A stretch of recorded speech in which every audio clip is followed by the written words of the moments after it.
wabarakatuh. Selamat siang semuanya. Apa kabar? Semoga baik-baik saja ya. Kembali lagi di channel kami, channel kebanggaan kalian semua, channel yang akan memberikan edukasi kepada kalian semua. Langsung saja ke inti videonya ya. Baik, langsung saja di sini saya akan menjelaskan tentang stakeholder. Stakeholder adalah individu, kelompok, maupun komunitas yang memiliki kepentingan dalam suatu organisasi atau perusahaan. Stakeholder memiliki kemampuan mengaruhi atau dipengaruhi dari bisnis tersebut. Contoh dari stakeholder adalah pegawai atau karyawan, pelanggan atau konsumen, investor, supplier, komunitas, dan bahkan pemerintah. Secara umum, stakeholder terbagi atas dua, yaitu stakeholder internal dan eksternal. Stakeholder internal adalah para stakeholder yang ada dalam bisnis dan biasanya terpengaruh langsung oleh hasil dari usaha yang dilakukan oleh perusahaan tersebut. Di sisi lain, stakeholder eksternal adalah orang-orang yang memiliki kepentingan dan hubungan terkait kesuksesan perusahaan atau bisnis tersebut, tetapi tidak memiliki hubungan langsung dengan proyek atau sistem kerja organisasi itu. Berdasarkan penjelasan tersebut, contoh dari stakeholder internal adalah pemilik bisnis dan karyawannya, sementara stakeholder eksternal adalah konsumen atau pelanggan, supplier, investor, media, komunitas, pemerintah, dan lain-lain.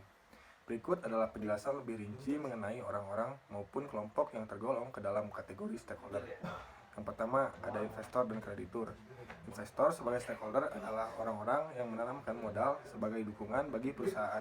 Sementara kreditur atau bank adalah lembaga keuangan yang berperan memberikan pinjaman pada perusahaan untuk sebagai modal. Kreditur juga merupakan stakeholder, di mana stakeholder ini akan memberikan pinjaman dengan syarat dan jaminan tertentu. Yang kedua, pegawai. Pegawai atau karyawan sebagai stakeholder adalah fungsi penting bagi suatu perusahaan karena mereka memiliki kontribusi langsung dengan proses produksi. Yang ketiga, ada pemasok. Pemasok memiliki kepentingan dengan perusahaan untuk mendapatkan keuntungan. Oleh karena itu, pemasok bergantung pada hasil usaha dari perusahaan. Tentu saja, peran supplier sebagai stakeholder perusahaan penting dan tidak dapat digantikan karena tanpa pemasok, perusahaan tidak dapat melakukan produksi. Yang keempat, konsumen. Konsumen sebagai stakeholder adalah salah satu yang paling penting untuk diperhatikan untuk memastikan keberlanjutan sebuah usaha. Yang kelima, ada komunitas.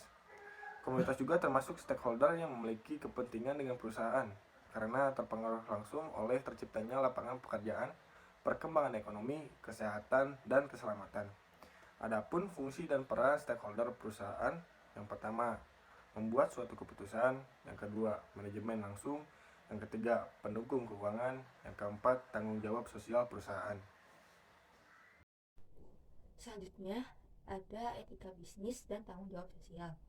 Pengertian dari etika bisnis adalah suatu kode etik yang diterapkan pada sebuah entitas bisnis atau perusahaan untuk melakukan kegiatan usahanya. Dengan kata lain, etika bisnis merupakan panduan atau tuntunan pada suatu perusahaan bagaimana sebuah perusahaan seharusnya dalam menjalankan kegiatan usahanya. Selain itu, ada pengertian dari tanggung jawab sosial. Tanggung jawab sosial merupakan wujud kepedulian sebuah entitas kepada masyarakat dan lingkungan sekitar di mana ia berada. Ponder Ames dan R. Awagilai 1988 yang menyebutkan 3 pendekatan dasar dalam merumuskan tingkah laku etika bisnis. Yang pertama itu ada utilitarian approach. Pendekatan ini tuh berpendapat bahwa setiap tindakan didasarkan pada konsekuensinya. Yang kedua itu ada individual rights approach. Pendekatan ini berpendapat bahwa setiap orang dalam tindakan dan kelakuannya memiliki dasar yang harus dihormati. Dan yang terakhir itu ada justice approach. Pendekatan ini berpendapat bahwa para pembuat keputusan haruslah memiliki keadilan dan bertindak dengan adil dalam hal layanan kepada pelanggannya.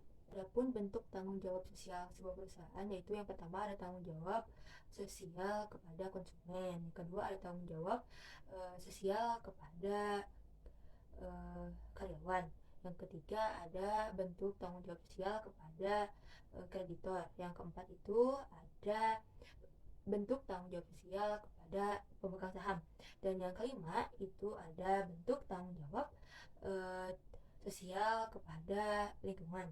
Dan yang terakhir itu ada bentuk tanggung jawab sosial kepada komunitas. Adapun manfaat dari etika bisnis dan tanggung jawab sosial, yaitu yang pertama, memberikan citra positif dan nilai lebih bagi perusahaan. Yang kedua itu ada mengurangi biaya akibat dicegahnya kemungkinan terjadinya friksi baik internal maupun eksternal perusahaan. Itu selanjutnya ada yang ketiga adalah meningkatkan motivasi kepada semua pihak yang terlibat. Halo teman-teman, selamat siang.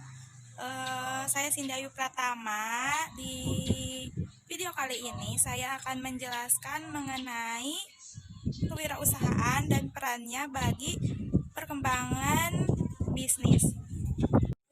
Karena keadaan di luar ini kurang kondusif, jadi saya akan lanjut menjelaskan materi di dalam ruangan. Terima kasih. Oke, kita langsung lanjut ke materi. Jadi, kewirausahaan itu adalah suatu proses mengerjakan atau menciptakan sesuatu yang baru sesuai dengan kreativitas dan inovasi yang bertujuan untuk meningkatkan nilai lebih terhadap suatu produk dan juga untuk memberikan lebih banyak manfaat kepada orang lain. Yang selanjutnya, karakteristik paling utama yang harus dimiliki seorang wirausahawan yaitu kreativitas. Kreativitas ini adalah kemampuan seseorang untuk menemukan ide-ide baru dan cara-cara baru dalam memecahkan berbagai persoalan dan juga memanfaatkan peluang. Karakteristik yang kedua yaitu inovasi atau inovatif. Inovasi atau inovatif ini yaitu kemampuan seseorang untuk menerapkan kreativitas dalam rangka memecahkan persoalan dan peluang untuk meningkatkan dan memperkaya kehidupan. Nah, jadi peran kewirausahaan bagi perkembangan bisnis ini didapatkan atau diciptakan melalui dua karakteristik wirausahawan. Contoh, wirausahawan dapat mengembangkan bisnisnya dengan cara yang pertama, penawaran produk atau jasa baru. Yang kedua, penggunaan metode dan teknologi baru. Yang ketiga, penciptaan pasar sasaran yang baru. Yang keempat, penggunaan sumber daya alam dan sumber daya manusia yang tepat.